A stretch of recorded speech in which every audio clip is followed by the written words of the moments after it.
ตกจะหน่อยนะ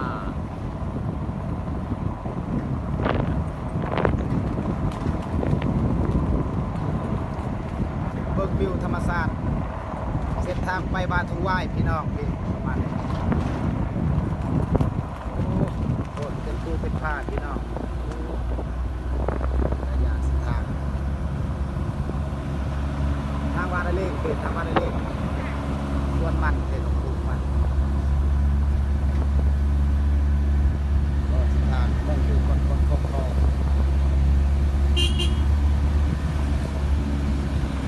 เย้ไปดูสิ